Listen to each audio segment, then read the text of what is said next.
নমস্কার বন্ধুরা, আমি প্রশান্ত আর আপনারা দেখছেন গীতাঞ্জলি ছাদের বাগান। হ্যাঁ বন্ধুরা, আজ আমি চলে এসেছি একটি ছোট্ট ভিডিও নিয়ে। তার আগে বলে রাখি, এই যে প্লান্ট আমার কাছে অনেক দিন হয়ে গেল, প্রায় 2 থেকে 3 মাস হয়ে গেছে।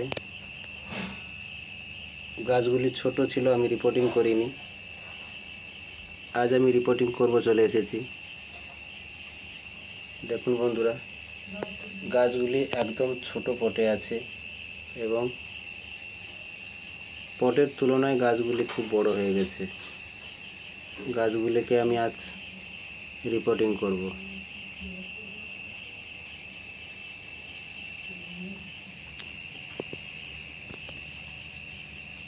এই নিয়েছি প্লাস্টিক টব,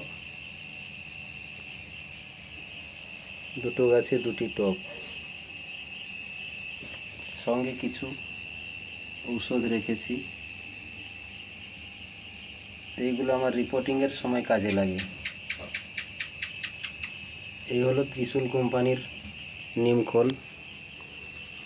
এতে রয়েছে নর্মাল গার্ডেন সয়েল, কাঠের ভুসি, সাদা বালি এবং পরিমাণ মতো জৈব সার।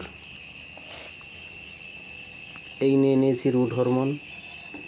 গাছ বসানোর পরে এটিকে আমি গাছের গোড়ায় ব্যবহার করব টবেতে। মাটিটি একদম শুকনো ঝুরঝুরে, যেহেতু কাঠের ভুসি আছে, ড্রেনের ব্যবস্থা খুব সুন্দর থাকবে।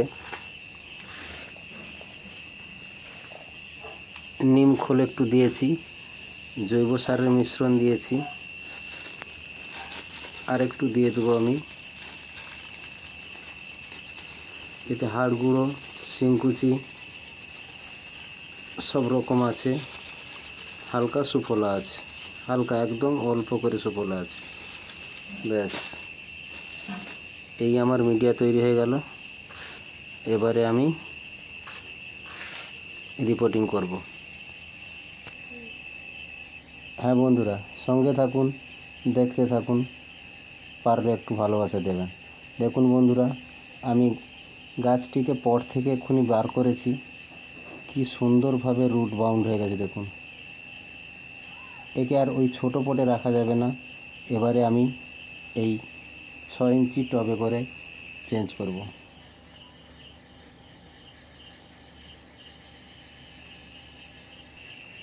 আমি টবটিকে কিভাবে রেডি করেছি, এই প্লাস্টিক টবে 4টি ছিদ্র ছিল। 4টি ছিদ্রতে আমি খোলাম কুচি দিয়ে দিয়েছি এবং এই মোটা নারকেলের ছোবড়া, এইগুলো দিয়ে আমি জাস্ট কভার করে দেব। ড্রেনেজ ব্যবস্থাটা ভালো রাখতে হবে। ইনডোর প্লান্ট ড্রেনেজ ব্যবস্থা খুব সুন্দর রাখতে হবে, তবে গাছগুলি ভালো থাকবে। এবারে আমি কি করব, এতে হালকা করে মিডিয়ে দেব। এই পরিমাণ মতো মাটি দিতে হবে, যাতে করে এই গাছের গোড়াটি টবের উপরে না আসে। এইভাবে মেপে মাটি দিতে হবে আমাদেরকে। বসানো হয়ে গেলে তারপরে এই আমার রুট হরমোন জলে মিশিয়ে রেখেছি, এটিকে ব্যবহার করব। ধন্যবাদ, সঙ্গে থাকুন, দেখতে থাকুন।